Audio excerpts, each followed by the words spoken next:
বন্ধুরা আজকে চলে আসলাম এক জায়গায় ঘুরতে আইসা দেখি এ জায়গার মাঝে ছেলেপেলেরা ফুটবল খেলতেছে। তো যাই হোক, আপনারা এই ফুলাবানে খেলাটা দেখেন। একদল হচ্ছে বড় আর একদল হচ্ছে ছোটো দল আর বড় দল খেলতেছে, ঠিক আছে। তো যে বড় বড় ছেলেগুলি দেখতেছেন এটা হচ্ছে সেটা আপনার উত্তর দিকে, আর ছোটোটা হয়েছে সেটা ছোটো ছেলেপেলেগুলি দক্ষিণ দিকে। তো এরার মাঝে ছোটো আর বড় দলে খেলা হচ্ছে আর কি। যেমন করে আমরা বাংলাদেশে ফুটবল খেলি, ছোটো দল বড় দল বিবাহিত অবিবাহিত, ঠিক একইভাবে এনে খেলা হইতেছে ফুলাপানের।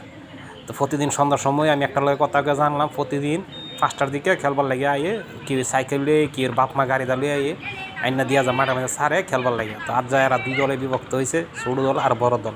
তো এই বড় দলে বলা মানে দেখি আবার মনে করেন যে বড় বড় যে শট মারে, এইটা ছোটো দলে বলা মানে ফিরাইতে খুব কষ্ট।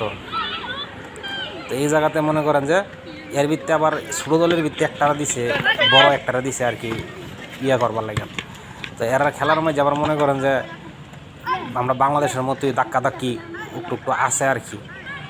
তো খেলাটা দেখতে ভাবলাম যে একটু ভিডিও করে লই। এই ভিডিওটা করতে হচ্ছে আর কি আপনারা দেখাবার লাগে যে মালয়েশিয়ার ছেলেপেলেরা ফুটবল যে খেলে কীরকম মাঠে খেলে, কীরকম আচার ব্যবহার বা খেলার মধ্যে তারা কীরকম আনন্দ পায়। এই যে একটা শট মারতেছে, ফিরাই লাইছে বলটা, ফিরাই লাইছে এই বলটা ফিরাই লাইছে। এই যে দেখেন আবার হ্যাঁ একটা বল দিছে, তখন হ্যাঁ ওগুলিয়া দৌড়তেছে আর কি। আর একটা পাস দিছে। তবে ছোটোরা খেলা মানে ফুলাপানের খেলার মধ্যে একটা জিনিস আমি দেখলাম, এরা একটা সুন্দর করে বল পাস দেয়, একটারে সুন্দরভাবে বলটা পাস দেয়, খেলাটা ধরে রাখে। তা আমি মনে করেন যে অনেকক্ষণ খারিয়া থাকতে খেলাটা দেখছি, দেখে সেটা পরে ভাবলাম যে ভিডিও করে আমি, আমার তো একটা ইউটিউব চ্যানেল আছে, আমি আমার দর্শকরা দেখাবো। এই যে দেন মালয়েশিয়ার ছেলেপেলেগুলি এই জায়গাতে খেলতেছে। তো আপনারা যারা এই ভিডিওটা দেখে ভালো লাগবো, তাদের প্রতি আমার একটাই অনুরোধ, আপনারা একটা লাইক দিবেন আর একটা কমেন্ট করে আপনারা মতামতটা জানাবেন যে এই ছেলেপেলে খেলাগুলি কীরকম লাগতেছে আপনাদের কাছে। আমি ভিডিও বেশি বড় করতাম না, ছোটো করবো। এই যে গোলই দাঁড়াইছে, একটা গোল দিয়ে দিয়েছে ছোটো দলে, বড় দলের একটা গোল দিছে, ছোটো দলে বড় দলের একটা গোল দিছে, আর একটা দেওয়ার পথে এর ফিরাই লাইছে এ আরেকটা দেওয়া লাগছে গোল, আরেকটা দিচ্ছে। তো ছোটো দল আর বড় দল খেলার হইতেছে, এর ভিতরে ছোটো দলের দুইটা দিয়ে দিছে। ছোটো দলের দলটা আমার মনে করেন যে খুব মোটামুটি স্ট্রং হয়, ছোটো হইলো এরা আবার পুরা মাটি দৌড়াইতেছে। আর বড় দলটা দেখি মাঝে মাঝে কয়েকটা বল দৌড় দিয়ে হাফায়া জায়গা পরে আবার খারে হাতে।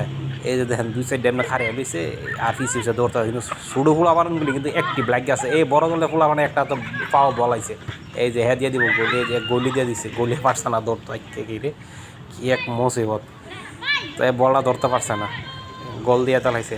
এখন আবার বল ছুড়াইব, দেখেন এর এই জায়গা থেকে। তবে বড় বড় শট কেন দেয় না, খালি বড় দলে কয়েকটা আছে, এইখানে ছোটো দলের কাছে আসে এরা বড় বড় কয়েকটা শট দেয়। এই যে ছোটো দলে আক্রমণ করছে, বড় দলের একবারে কর্নার সাইডে গোল দিয়ে দিব জক করে বল পাস দিয়ে দিছে। বল গলির একবারে মুখোমুখি আসছে, বেগির কাছে বল গলির একবারে মুখোমুখি, শট লইব সম্ভবত, শট লওয়ার একটা আশঙ্কা আছে। হ্যাঁ যে সুন্দর করে বলটা পাস দেখছেন কীভাবে পাসটা দিছে বলটা। এরা আবার একটা বল পাস দিয়ে খেলে, একটা বল পাস দিয়ে খেলে। এই খেলাটা দেখে এই খেলার মানে সৌন্দর্যটা দেখে আমি ভাবলাম যে একটা ভিডিও করে আমি আমার দর্শকরা দেখাই। তা আপনারা যারা এই ভিডিওটা দেখতে ভালো লাগবে, এই যে দেখেন আরেকটা বল দিয়েছে, গোলি দাঁড়াইছে কে ঘেরে একবার এই গলে বলে গোল দিয়ে লাইছে। আপনাদের যাদের ভালো লাগবে ভিডিওটা একটা লাইক শেয়ার করবেন। আর আজকে আসি বকিত বরঙ্গের কাছাকাছি এই মাঠের মাঝে।